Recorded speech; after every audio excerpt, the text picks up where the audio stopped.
नमस्कार, आप सभी का स्वागत। आज के सत्र में आज है दिनांक 14 जून 2023 और हम पुनः उपस्थित हैं द हिंदू एनालिसिस के साथ। तो हमारे पास टॉपिक्स जो हैं, देखो द नेक्स्ट स्टेप टॉपिक है हमारा, जिसमें कि मणिपुर में शांति स्थिति की बहाली की ओर बात की गई है। देखो मणिपुर में आप सभी जानते हैं दो समुदायों के बीच वाला विवाद वाला इशू है, ठीक है, मैतेई समुदाय और कुकी समुदाय को। तो हाल ही में शांति समिति भी बनी थी उसी को लेकर के। हालांकि उससे संबंधित भी कुछ शंकाएं हैं, दुविधाएं हैं समुदायों की ओर से। तो खैर जो भी है, तो द नेक्स्ट स्टेप अगले कदम की हम बात कर रहे हैं। तो ethnicisation and poor governance are stumbling blocks to peace in Manipur. Manipur में जो शांति स्थापना है उसके रास्ते में दो बाधाएं हैं, पहला ये और दूसरा ये। तो जातिकरण, एथनिसिजेशन मीन्स जातिकरण, और दूसरा है खराब शासन, पुअर गवर्नेंस। दो मुख्य बाधाएं हैं, ठीक है, शांति लाने के राह में मणिपुर में।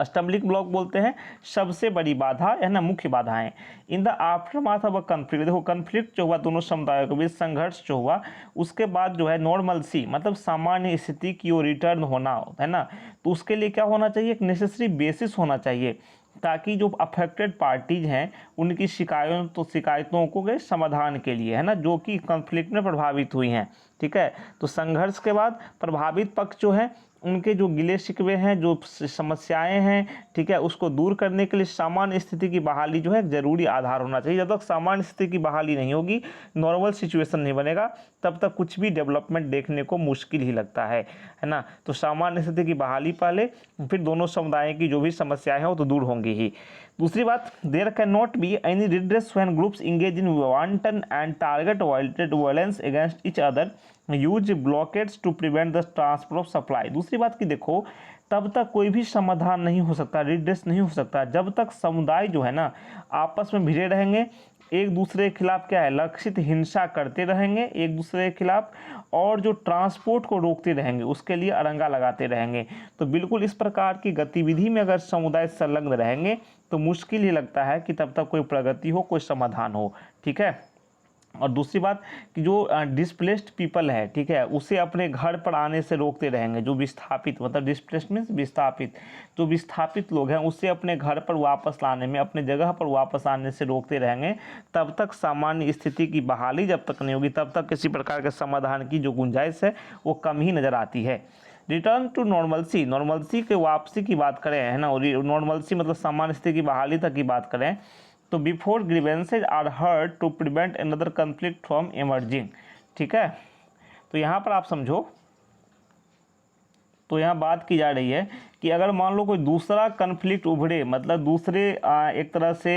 विषम परिस्थिति उभरे, उससे पहले जो शिकायतें हैं, जो समस्याएं हैं, उस पर समाधान, उस पर विचार हो जाए, तो इस प्रकार की स्थिति पुनः हो, उससे बचा जा सकता है। And in order to effect in the first step, peace talks between eminent representatives from civil society and political parties in the conflict and tamping down any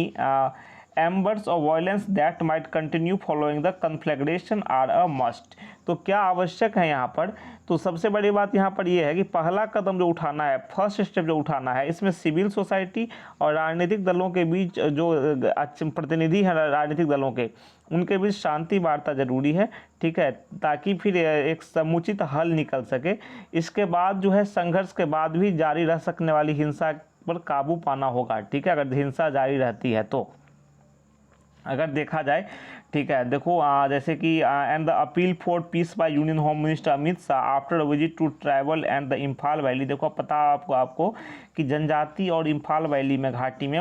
जो गृह मंत्री हैं अमित शाह, उनका विजिट हुआ था और उन्होंने शांति की अपील की थी, है ना, उन्होंने शांति की अपील की थी। Have helped stem the violence to an extent even if sporadic incidents of ethnic violence and arson have continued a month after the conflagration in Churachandpur, Imphal and other areas. बात यहाँ पे ये की जा रही है कि उनकी पहल से, है ना, उन्होंने जो आह्वान किया था हिंसा को समाप्त करने का, उससे हेल्प मिली है कुछ हद तक, टू एन एक्सटेंट, हिंसा को रोकने में कुछ हद तक क्या हुआ है, हेल्प मिली है, ठीक है। उन्होंने शांति की जो अपील की थी और अर्धसैनिक बल मौजूद रहे, ठीक है, तो उनकी भी मदद से हिंसा पर लगाम लगाने में मदद मिली है। हालांकि जो चूड़ाचंदपुर है, इम्फाल है और दीगर इलाकों में संघर्ष के 1 महीने बाद भी जाति हिंसा की हल्की घटनाएं है ना, छिटपुट घटनाएं, ठीक है, जो रैडिक इंसिडेंट्स हैं एथनिक वायलेंस की वो हुई हैं, लेकिन फिर भी कंट्रोल करने में मदद मिली है। But in terms of setting the conditions of peace which would entail the return of looted arms and the slow and sure return of those displaced to their battered homes, there has been little progress. तो यहाँ पर दूसरी बात देखो कि जैसे setting the conditions of peace, शांति व्यवस्था की स्थापना की बात की जाए, ठीक है, शांति की स्थापना की बात की जाए, उसके बाद उसके लिए ज़रूरी परिस्थितियाँ बनाने की बात की जाए, जैसे कि ज़रूरी स्थितियाँ बनाने में आवश्यक है कि लूटे गए हथियार वापस हो जाए और जो क्षतिग्रस्त मकान हैं, ठीक है, तो उस वहाँ से विस्थापित लोग हैं उनको उनकी फिर वापसी है ना, उनको फिर से अपने घरों में लाया जाना, इस लिहाज से जो है ना लिटिल प्रोग्रेस हुआ है, बहुत कम प्रगति हुई है, ठीक है। The union government's constitution of a peace committee comprising eminent public figures in the state has hit a snag with many of them refusing to join it or suggesting that. देखो अभी हाल ही में देखो यूनियन गवर्नमेंट ने शांति समिति की गठन किया, जिसकी राज्यपाल अध्यक्षता कर रही हैं, जिसमें कि कई सारे जो गणमान्य प्रतिनिधि सब हैं, तो उससे भी एक विवाद देखने को मिला, क्योंकि कई लोगों ने कहा कि उनसे सुझाव लिए बिना ही उन्हें उस समिति में ऐड कर दिया गया है, या हम इसमें ऐड नहीं होना चाहते। तो कई सारी बातें देखने को मिली कि सरकार ने उचित परामर्श हमसे नहीं किया और वैसे मेरा नाम ऐड कर दिया विदाउट प्रियर कंसल्टेशन, बिना किसी चर्चा के, है ना, तो उसको लेकर विवाद देखने को मिला। The success of peace committee initiative requires that all groups in a conflict are represented and includes representatives with public standing or a record that transcends their identity. देखो सबसे बड़ी बात है कि सक्सेस के लिए आपने पीस कमेटी बना दी, शांति समिति बना दी, उसके लिए उस समिति में जो है सो सभी ग्रुप के, है ना, जो ग्रुप प्रभावित हुए हैं, जो समूह प्रभावित हुए हैं हिंसा में, तो उनके प्रतिनिधि होने चाहिए। और दूसरी बात कि जो ऐसे प्रतिनिधि भी होनी चाहिए जिनका सार्वजनिक रुख हो, सार्वजनिक रिकॉर्ड हो, ठीक है, तो उसी से क्या होगा, इसको सफलता मिलेगी। The withdrawal of quite a few public figures from this initiative unfortunately reveals the ethnicization of civil society in Manipur and complicates peace building। देखो दूसरी बात यह है कि कुछ जो पब्लिक फिगर्स हैं उनका जो विथड्रॉल है, मतलब उनका जो बाहर निकलना है, ठीक है ना, शांति पहल के लिए तो मैंने बता दिया सभी की उपस्थिति होनी चाहिए, और इस पहल से जो कुछ प्रतिष्ठित लोग हैं, गणमान्य लोगों द्वारा अपना नाम वापस लिया जाना है, जिन्होंने कहा कि हमारी इच्छा के बगैर ही नाम डाल दिया गया हमारा इसमें, तो वापस लिया उन्होंने नाम अपना, तो उनका जो नाम वापस लिया जाना है, तो मणिपुर में सिविल सोसाइटी के जातिकरण को दिखाता है कि वो जातिकरण है, और शांति स्थापना इस प्रकार से कॉम्प्लिकेटेड बनती है, जटिल बनती है। कॉम्प्लिकेट मीन्स जटिल बनना, ठीक है, तो यह कॉम्प्लिकेट्स पीस बिल्डिंग, शांति स्थापना जटिल बन जाएगी। मोर ओवरिंगली अधिक चिंताजनक रूप से देखा जाए तो कुकी जो है representatives have expressly withdrawn their names as the committee included the Manipur chief minister and Biren Singh. विशेषकर अधिक चिंता वाली बात यहाँ पर यह है कि कुकी जो के जो रिप्रेजेंटेटिव हैं उन्होंने अपना नाम वापस लिया है कमेटी में से, क्योंकि कमेटी में मणिपुर के chief minister N Biren Singh को इंक्लूड किया गया है, ठीक है, शामिल किया गया है। तो इससे नाराज होकर के जो कुकी जो के रिप्रेजेंटेटिव हैं उन्होंने नाम वापस ले लिया है। वाइल अगर बात करें मेतेई सिविल सोसाइटी, है ना, जबकि जो एक मेतेई सिविल सोसाइटी है group has raked up an unwarranted generalisation of the issue as one related to narco terrorism to withdraw from the committee, ठीक है। दूसरी बात यहाँ पे देखो, पहली बात ये तो हो गई, दूसरी बात ये है कि मेतेई सिविल सोसाइटी समूह है समिति से हटने के लिए नार्को आतंकवाद के बतौर इस मुद्दे का एक अनुचित सामान्यीकरण कर दिया है, ठीक है ना, तो ये भी एक तरह से समस्या देखी जा रही है। तो शांति समिति की एक तो शुरुआत से पहले ही समस्या देखने को मिल गई। Government should still not give up on persuading prominent political and civil society representatives to talk with one another. और खासकर देखो यहाँ पे सरकार के लिए जो सलाह है, चाहे सेंट्रल स्तर की हो या राज्य स्तर की हो, खासकर केंद्र डायरेक्ट इसमें इन्वॉल्व हुआ है इसमें शांति लाने के लिए, तो इसके बाद भी जैसे मान लो परिस्थितियां सामान्य होती नहीं दिख रही हैं, शांति समिति की पहल को एक तरह से सफलता उस प्रकार से शुरुआत में ही नहीं मिल रही है, तो सरकार को प्रमुख राजनीतिक और सिविल सोसाइटी प्रतिनिधि जो हैं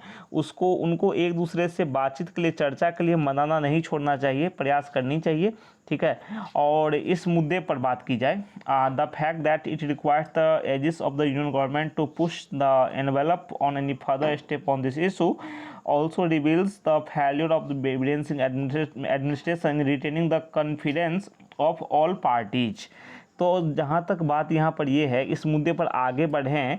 तो नई पॉसिबिलिटीज तलाशने में केंद्र सरकार की जो सरपरस्ती की ज़रूरत जो है, सभी दलों का विश्वास हासिल करने में, सभी पार्टीज का विश्वास लेने में बीरेन सिंह प्रशासन की नाकामी को भी दिखाता है, ठीक है, कि बीरेन सिंह सरकार जो है वो सभी दलों को साथ लेकर नहीं आ पाई है। It seems that it is time for the union government and the ruling Bharatiya Janata party to think of, क्योंकि अब देखो इससे पता चलता है कि ये सही समय है कि केंद्र सरकार और जो वर्तमान में सत्तासीन बीजेपी की है ना, बीजेपी भारतीय जनता पार्टी है, वो क्या करे, विचार करे, टू थिंक ऑफ, नेक्स्ट लेते हैं, हाँ, to think of,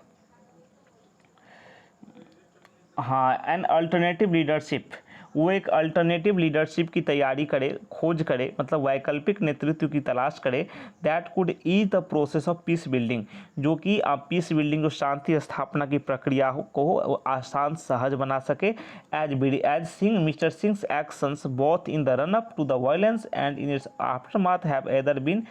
ineffectual or shown up an inability to govern, है ना, गवर्न इफेक्टिवली। क्योंकि देखो बीजेपी की सरकार है ना, वहाँ सत्तासीन जो है पार्टी में, और जो केंद्र की सरकार है ना, दोनों को ये सोचना ही पड़ेगा, वहाँ की पार्टी को है ना सोचना पड़ेगा कि भाई वहाँ पे मणिपुर में एक अल्टरनेटिव चाहिए, अल्टरनेटिव लीडरशिप चाहिए, वैकल्पिक शासन चाहिए जो कि शांति स्थापना को सरल करे।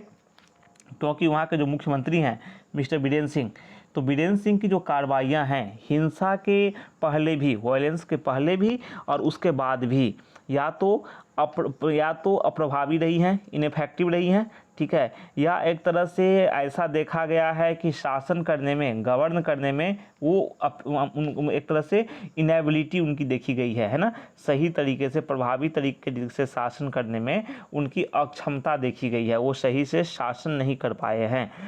तो एक तरह से शांति स्थापना की प्रक्रिया में और भी एक तरह से बेहतरी के लिए आवश्यक है कि इस पर विचार किया जाए, ताकि समुचित रिजल्ट निकल सके और दोनों समुदायों के बीच जो मुख्य तरह तौर पर समस्या देखने को मिल रही है वो समस्या दूर हो और शांति स्थापना में हेल्प मिले।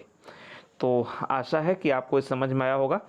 फिर आज के लिए बस इतना ही। मणिपुर में जो वर्तमान स्थिति है उस पर चर्चा की, अपने पूरे पैसेज को पढ़ा, पूरे आर्टिकल को पढ़ा।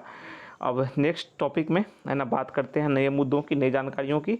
तो कल मिलते हैं नए टॉपिक के साथ, नई जानकारियों के साथ, नए संपादकीय के साथ।